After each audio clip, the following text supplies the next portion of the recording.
We all have watched the footage of that horrific shooting, and what we didn't know at the time, early on when the news was coming in, is that there was a 50-year-old man there who was a firefighter, who was a girl dad, whose last act on earth was to shield his family, and he was shot in the head and killed, presumably instantly.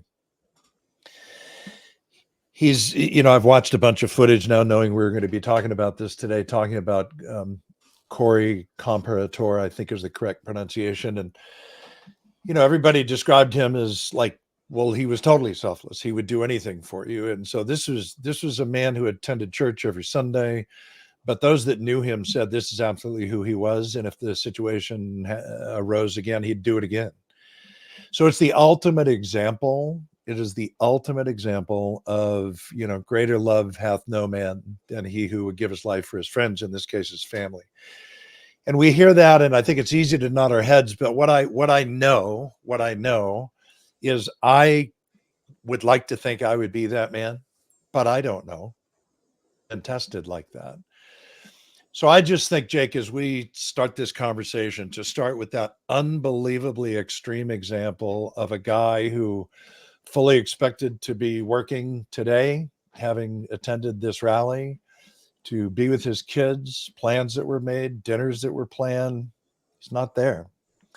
And it was the ultimate act of selflessness. To me, that's if we're going to have an extreme, like, let's start with Corey, and as we like to say his name.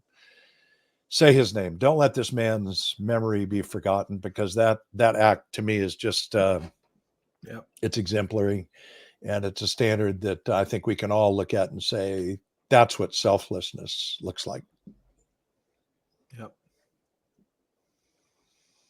What I love about this conversation, talking about Corey and his sacrifice, and then to the far less extreme, how do we apply this to our lives and our business?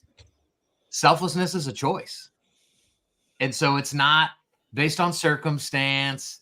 It's not based on upbringing or the things that you've accumulated in your life. You have to have premeditated the choice to wake up today and be selfless. And that's what I love about it, because so many people in life, they blame their actions on their surroundings. They blame their actions based on what did or didn't happen to them. Or, I always love hearing people say, well, when I have this, then I'll be blank.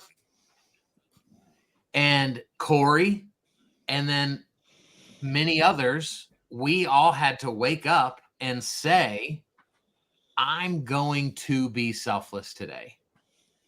And if we don't do it in a premeditative way, then I think we're going to go through our life being super selfish, and we may not even recognize it. But it's a hard choice to wake up every day and truly say, I'm going to put other people before myself. Love that.